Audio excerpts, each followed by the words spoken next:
Namaste everyone. Thank you very much first of all for joining me in my lecture. So in this one I'm going to talk about this application which is based on CRUD operations, and for developing it Django has been used.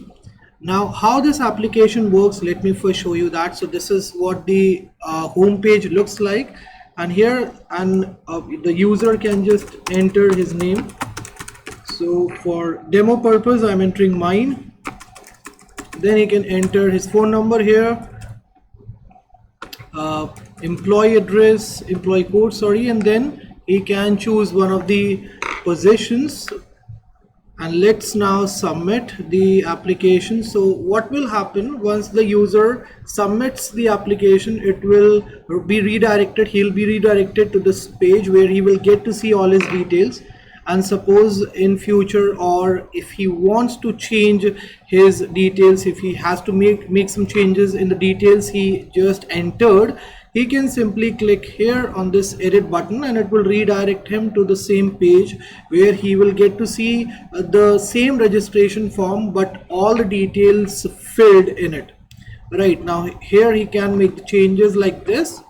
So suppose he want to change his name to this, he can do it very easily. So this is how this application works. If the person is not is no more a part of the system, he can be removed by the admin by this using this bin button. The person can be easily removed, this profile can be easily removed. Now how I created this application, let me show you the entire code. So this is the code, and you can see here name of the project is employee project. Right inside it I have two folders, one with name employee project and the other with name employee register. So basically this is the project folder and this is the application folder. Fine. Now inside this project folder I have this settings file where I've defined all the settings of the project. And let me just tell you one thing, I am using PostgreSQL for this application. Right, so these are the connection parameters I've defined for connecting the table in my database with name employeedb to this front-end code.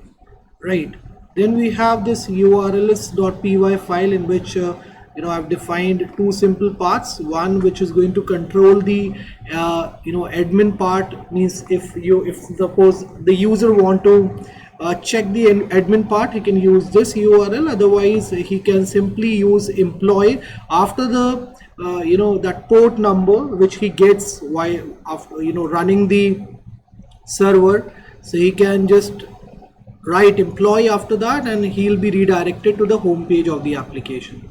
Then comes the application folder, inside which I have this migrations folder in which this init file is present, and then this file which gets created automatically when make migration command is fired is there.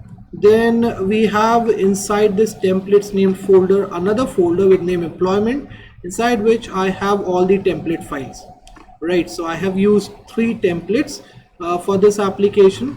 Then we have this apps.py file in which my application name is present. Then this is the forms.py page which is actually helping us in getting all the required components on the home page.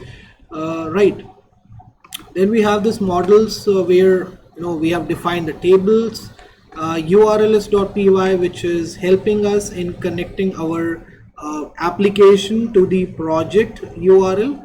And then we have this views.py which is actually helping us in putting the information in the database and then getting the information from it. Right, besides that there is a delete function I've defined right in the bottom. So if you want to learn all these codes, you can definitely contact me on my number which is getting reflected right in the bottom. Right, and besides that I'll be sharing the link of this project in the description section so that you can also try it out. Fine, thank you very much for joining me. Bye bye, take care and have a great day ahead. And don't forget to like and share this video please. Okay, take care.